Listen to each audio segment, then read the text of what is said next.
comigo é santificação. E nós vamos começar com o livro de Romanos, capítulo 6, tá? Eu peço que você dobre a sua atenção em nome de Jesus. Irmãos, Romanos, capítulo 6, a partir do versículo 1, tá? Livres do pecado pela graça. Que diremos, pois?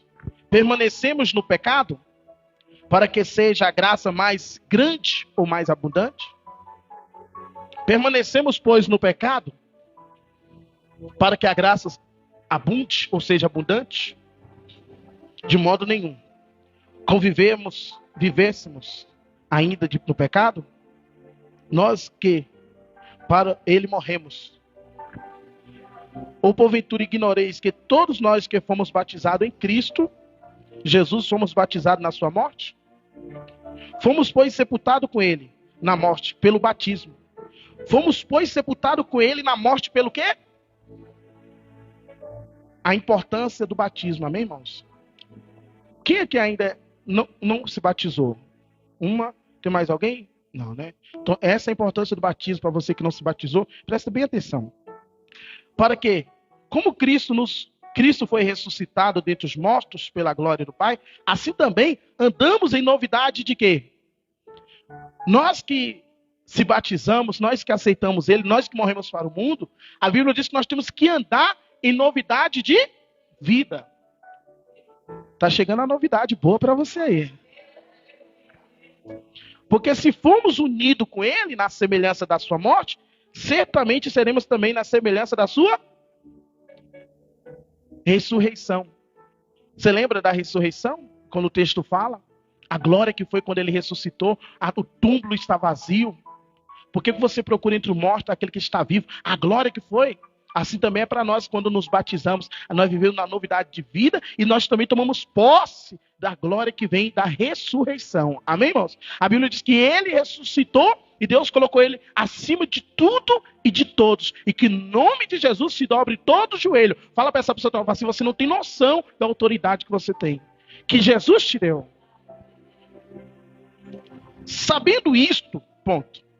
Que foi crucificado com ele o nosso velho homem, para que o corpo do pecado seja destruído, não servimos o pecado como escravo. Não servimos o pecado como?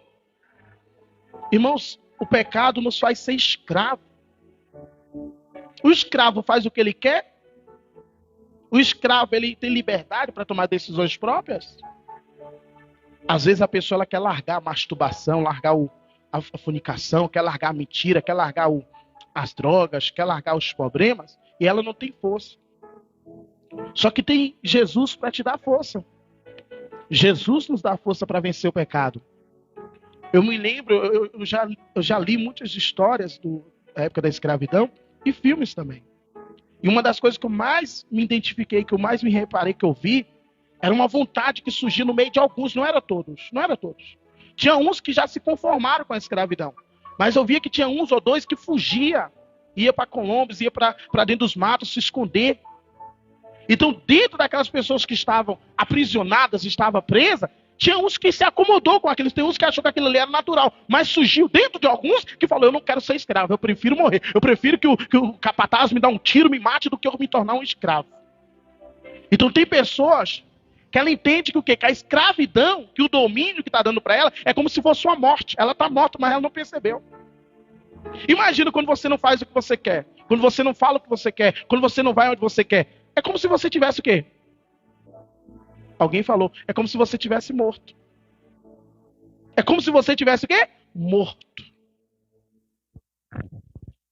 Porquanto quem morreu está justificado do pecado. Quem morreu está justificado do quê?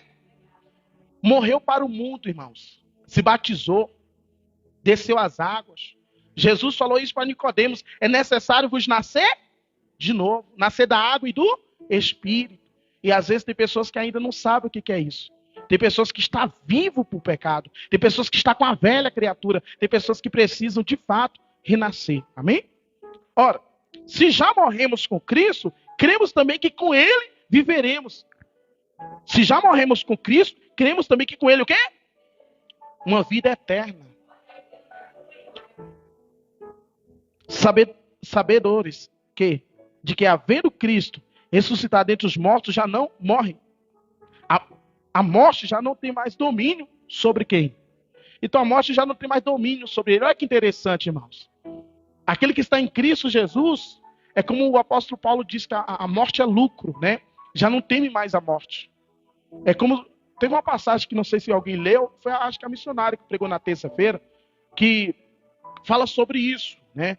Fala sobre nós não devemos temer aqueles que matam o corpo e não sabem aonde vai lançar a alma. Antes nós temos que temer a Deus, que tem poder para matar o corpo e lançar a alma ainda no inferno. Então nós não devemos temer o homem. E tem gente que está temendo isso, temendo aquilo, com medo disso, com medo daquilo. Quem controla a sua vida é Deus. Quem guarda você é Deus. Quem protege você é Deus. Ninguém vai tocar em você se Deus não permitir. Pois quanto a ter morrido de uma vez, para sempre morreu para o pecado. Mas quanto viver, vive para quem? Morrer para o pecado e viver para quem, igreja? Nós vamos entender isso aqui. Morrer para o pecado. Olha, pois quanto a ter morrido, de uma vez morreu para o pecado. Fala para a pessoa, se morrer para o pecado, não viver mais para o pecado. Não tem mais prazer no pecado. Mas o quanto viver, você vai viver para quem? Você vai viver para quem? Antigamente, dava num dia, você falava assim, você já ficava pensando no que você ia fazer. Pensando como é que seria, você já preparava o seu corpo para executar obras que eram obras das trevas, obras que desagradavam a Deus. Agora não, agora o seu corpo, ele tem dono. Agora o seu corpo pertence a quem? A Deus. Diga glória a Deus, amados. Aleluia, Jesus. Viver para Deus. Assim também, vós considerai-vos mortos para o pecado, mas vivo para Deus em Cristo Jesus.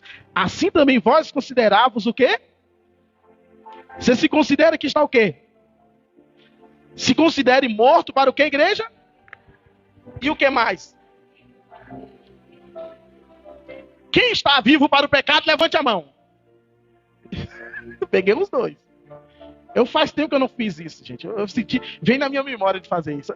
Eu pegava muita gente nisso aí. Vamos lá, agora eu já dei uma despertada. Eu vi quem estava dormindo acordou. Calma aí, vamos lá. Calma aí. Quem está vivo para Deus? Vivo para quem? Vivo para Deus. A pessoa que está viva, ela tem esperança. A pessoa que está viva, ela tem disposição. A pessoa que está viva, ela tem sonhos. A pessoa que está viva, ela tem desejo, ela tem vontade. Mas quanto ao pecado, esteja mortos. Assim também vós consideravos mortos para o pecado. O morto, o morto é morto. Não vou perder meu tempo falando de morto. Eu quero falar de vivo. Porque o vivo... A obreira Dani, ela até falou numa parte aí, né? Que os mortos não louvam. Quem ouviu essa parte? Os mortos não quê? Não louvam. Então fala para essa pessoa, fala assim, então louva. Solta um corinho aí, solta um decanta aí, deixa usar. Amém? Magá já pega esse pandeiro, já faz barulho aí na terra, mulher. Porque o morto não faz nada. Mas quem está vivo tem que dar um glória. Quem está vivo tem que dar um aleluia. A pessoa tem que se levantar, irmão. A pessoa que está morta, ela não pensa, ela não tem sonho, ela não tem desejo. O morto, meu Deus do céu. Agora a pessoa que está viva, ela tem que projetar. Como é que vai ser esse ano na tua vida? Como é que vai ser esse ano? Eita, meu Deus, essa é a fé. Como é que vai ser esse ano? Como é que vai ser esse ano? Meu Deus, vai ser ano de vitória. Vai ser ano de vitória, você vai vencer. Você tem sonhos, você tem desejo. Deus não vai te dar qualquer coisa. É você que acha que é qualquer coisa. Deus vai te dar é o melhor. Deus vai te dar é o que, igreja? É o melhor. Pastor, mas está demorando, meu amado. Quando demora, meu Deus do céu. Às vezes eu vou falar uma coisa para você. Eu lembro que quando eu morava lá na Bressa, às vezes eu estava vexado e eu passava assim com o cabeleireiro assim, ali dos Bolívia, ali, um mistério assim. E é rapidinho, é R$10, foi barato. Passava, minha esposa chegou e falou, o que é isso aí? Tá torto, olha o tanto de cabelo sobrou do lado. Você ia lavar o carro, é rapidinho. Quando você saía do lava-rápido, o carro parece que não lavou nada. Então, às vezes, tem pessoas que é ágil, não vou generalizar. Tem pessoas que é ágil e faz com qualidade. Mas tem pessoas que é ágil porque ela só quer fazer e tchau, ela só quer ir lá e tapar buraco. Então, Nós temos que entender o quê? Que quando demora, a gente tem que estar ficando melhor. Quando demora é porque está ficando o quê? Melhor. É porque está sendo preparado. Está sendo preparado, está sendo feito com qualidade, está procurando o melhor material, está fazendo da forma que você merece. Você quer no seu tempo ou no tempo de Deus? Eu já apanhei por causa do meu tempo. Quem já apanhou por causa do seu tempo? Então nós temos que aprender a esperar o tempo de quem? Porque o tempo de Deus não tem erro. Glória a Deus. Versículo, aleluia, Jesus, 12. Não reine, portanto, o pecado em vosso corpo mortal, de maneira que obedeceis o quê? Que obedeceis às suas concupiscências, na minha tradução, as suas paixões. Eita, palavra poderosa essa aqui, viu? Paixão é uma coisa que apagou. Paixão, ela é igual fogo, some. Mas amor permanece. O amor que é a igreja? Então, a Bíblia diz para nós não obedecer às nossas concupiscências, ou os nossos desejos carnais, ou as nossas paixões. Deve ter alguma tradução que vai estar falando isso. Não obedecei vossos desejos carnais. Então, tá vendo? E outras traduções falam, não obedecei às vossas paixões. E outra tradução começa aqui, tá, não obedecer às concupiscências, que é tudo a mesma coisa. Para dizer para mim e dizer para você o quê? Que nós podemos, que nós temos a condição, nós podemos viver uma vida que agrada a quem, irmãos? Porque se não for viver agradando a nossa carne, você não vai morrer se você ficar 2, 3 horas sem comer. Mas eu vou falar uma coisa para você. Às vezes, de você obedecer tanto à vontade da sua carne, você vai viver dando murro em ponta de faca. Porque você não, quando a vontade chega, você não tem controle para saber se é boa ou não. Você só quer satisfazer o desejo. E depois do desejo satisfeito, aí você vai analisar o que foi feito e você vai ver o tamanho do estrago. Quem está entendendo? Às vezes você vai lá, você vai, sabe, vai só pelo desejo. E isso não é muito bom não, meu amado. Nós temos que aprender a falar, ó, ei corpo, quem manda não é você, quem manda é o Espírito Santo. Ei corpo, quem manda não é você, quem manda é Deus. Eu quero fazer isso, mas eu não vou fazer. Eu tenho vontade disso, mas a minha vontade não é maior do que a minha fé. A minha vontade não é maior do que a minha fé. Você vai ser guiado pela sua vontade ou pela sua fé? O meu justo vive pelas suas vontades ou pela fé? O meu justo vive pela fé. Você está sem condição nenhuma de fazer isso, mas a fé está dizendo para você fazer. Então vai pela fé. Abraão, quando foi oferecer Isaac sobre o monte Moriá, conforme Deus pediu, ele foi pela vontade ou foi pela fé? Quem é que tem vontade de matar o filho? Ninguém. Mas quando o diabo entra na pessoa, ou quando a pessoa está tomada por muitas coisas que é, sabe, meu amado, coisas erradas, a pessoa faz coisas que depois mesmo ela se arrepende. Quantas são as pessoas que às vezes ela só valoriza quando ela o quê? Quando ela perde. Ela não conseguiu valorizar antes porque ela estava com a mente focada em outras coisas. Às vezes você está focado em tantas coisas materiais que o principal você não está focando. E depois você vai ver que passou tempo demais e já perdeu. Quem está entendendo? Então vamos tomar muito cuidado para nós não viver segundo as nossas concupiscências, paixões, coisas que são momentâneas, coisas que são, sabe, passageiras, irmãos. Vamos viver pela fé. Diga glória a Deus. Nem ofereceis cada um os membros do seu corpo para o pecado, como instrumento de iniquidade. Mas oferecei-vos a quem? Mas ofereceu o vosso corpo a quem? Como ressurretos dentre os mortos. E os vossos membros a Deus, como instrumento de quê? De justiça. Porque o pecado não terá domínio sobre vocês. Igreja, você pode ler com autoridade isso aqui. Isso aqui é muito bom para nós ministrar. Porque o pecado não terá domínio sobre mim. Declara, o pecado não terá domínio sobre a minha vida. Pois não está debaixo da lei, e sim da graça. Não estamos debaixo da lei, mas sim de quê? Da graça. A graça. Vamos falar da graça. Nós estamos debaixo de quê? Da graça. Nós aprendemos muitas coisas até agora sobre o batismo, que é igual à morte. Quando você se batizou, por isso que eu acho que eu não entendo a pessoa que é batizada e ela não entendeu o propósito do batismo. Essa igreja, ela mudou muitas coisas no decorrer dos anos, por causa do que Deus vai revelando, amém, irmãos? A gente temos que crescer no conhecimento e em quê? Eu poderia abrir uma piscina de batismo aqui, fazer um batistério, e todo mundo teve uma vez que passou no portão, eu quero batizar. Quem és tu? Então batismo não é um banho de piscina. Batismo não é um banho no rio. Batismo é morte. E ninguém quer morrer. Só que quando se trata de morte, morrer para quê? Porque a morte é um fim de algo.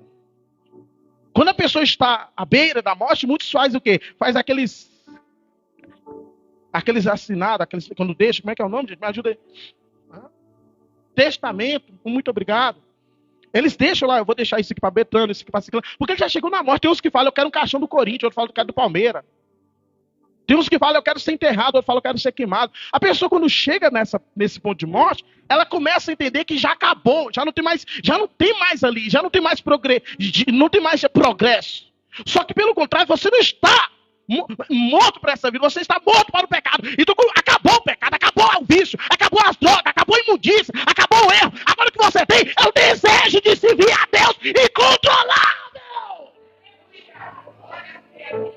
Meu Deus do céu. Desculpa eu gritar, porque eu não controlo às vezes, irmão. Eu entendo essas coisas, irmão, o Espírito Santo, ele não deixa passar essas coisas não, irmão. Ou você quer que eu não falo sobre isso?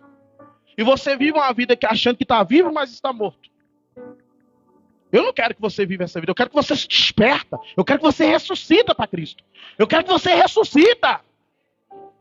Eu quero que você viva para Deus, mas uma vida de fato. Quem está com Deus não pensa em morte. Quem está com Deus não fica pensando no fim. Quem está com Deus está sempre pensando no progresso. Ei, você vai ver o que Deus vai fazer na tua vida. Você vai ter uma vida muito abençoada, um casamento muito abençoado, os seus filhos vão crescer, vão ser pessoas muito importantes nessa terra, a sua vida vai ser muito abençoada, você vai ter uma saúde nota 10, Deus está revelando para você cuidar, para você tratar, para você estar bem. Mas quando a pessoa está no pecado, eu falo de mim. Antes, quando eu bebia, não pensava em vida. Minha mãe falava, meu filho, você encheu a cara, você manda nessa moto e vai sair aí, não pode. Vai falar para um bêbado, que ele não pode andar de bicicleta bêbado. Não quer saber, não quer que sai da frente. E começa a te xingar, ele quer andar na moto. Não tá pensando, você vai morrer. Não tô nem aí. Você fica enchendo a sua cara, amanhã você não vai conseguir trabalhar. Eu não tô nem, manda embora. Quem já ouviu muitos bêbados falando isso? A pessoa que está nessa vida, ela acha que está vivendo, mas ela está morta. Um bêbado não vai pensar no futuro de alguém, não vai pensar no futuro de filho. Muitas das vezes deixa de comprar uma cesta básica para dentro da sua casa para fazer uma compra enorme no boteco e pagar para os outros. Aí você chega lá, a conta do bar tá R$2.000. Quando olha, a pessoa não comprou 1 quilo de carne para dentro de casa. Mas por que ele tem tanto prazer? Você acha que ele vai gastar R$2.000? Nada. É pagando para os outros, é fracatua, porque onde tem essas coisas, só existe coisas piores. É um abismo chamando outro abismo. Quem está entendendo? Então por exemplo, a pessoa que está fumando cigarro, na carteira do cigarro está mostrando uma coisa terrível. Mostra coisa terrível na carteira do cigarro. Mas mesmo assim a pessoa tem um prazer de tirar aquela carteira na frente de todo mundo e fumar. Quem está entendendo? Está se matando. R$25, aí você pede R$2 na oferta, pronto, é uma guerra. Aí pastor só pede dinheiro. Você vê como é que o diabo consegue dominar. E quando o diabo domina, é porque o diabo está fazendo essa pessoa de quê? Pronto, era isso que eu queria que vocês pegassem. E glória a Deus pelo entendimento de vocês. Ou você é filho, ou você é o quê? A santificação vai te fazer ser filho. Mas a impureza vai te fazer ser o quê? O que você quer? Ser filho ou ser escravo? Você lembra a diferença do filho pródigo? O filho pródigo, o que ele fez? Ele deixou tudo e foi embora. Sabe para onde ele foi? Sabe para onde ele foi, irmãos? Eu não vou ler, não. É isso aí, muito obrigado, profeta. Para onde que ele foi? Você quem conhece a história do filho pródigo que desejou comer até lavagem? Quem conhece? Se você não conhecer, eu vou ter que ler. Quem não conhece? Vocês não conhecem, não? A história do filho pródigo, aquele jovem que falou, me dá parte da herança que eu vou embora. A Bíblia diz que ele foi para a prostituição, gastou dinheiro com as prostitutas, com as meretrizes. Depois que ele gastou todo o dinheiro dele, em um país distante, diz que ele foi trabalhar para um senhor. E quando chegou lá, o senhor dele colocou ele para dar comida para os porcos. E quando ele estava dando comida para os porcos, ele desejou comer a comida de quê? Só que aí caiu em si. Diz a Bíblia assim, e caindo em si, ele lembrou. Quando eu estou aqui desejando comer essa coisa ruim, os criados, funcionários do meu pai estão comendo do bom, Do bom, do melhor. Aí ele fala, eu vou voltar para casa do meu pai, para ver se meu pai me trata pelo menos, porque eu rejeitei meu pai, eu abandonei meu pai, eu larguei meu pai, eu virei as costas pro meu pai, eu falei pro meu pai que não queria mais viver com ele, eu falei pro meu pai que não quero saber dele, mas eu quero voltar lá para ver se meu pai me coloca pelo menos como um funcionário, como um servo, eu quero só ser pelo menos um servo do meu pai. Só que quando ele entra, ele abre as portas, diz que o pai foi correndo ao encontro dele, o pai abraça ele, o pai cuida dele, o pai pede, traga chinelo pro meu filho, coloca um anel de autoridade no meu filho, faz um nota-boy gordo, faz uma festa pro meu filho, porque eu quero meu filho. Quem está entendendo?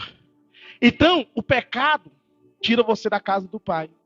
O pecado te tira da presença do pai. O pecado te leva para lugares onde você vai sofrer.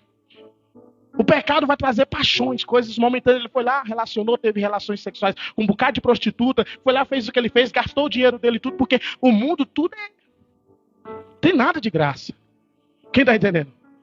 A pessoa às vezes está comendo pão que o diabo amassou, mas ela tem dinheiro para fumar maconha que não sei quanto é. Que eu nunca fumei, graças a Deus.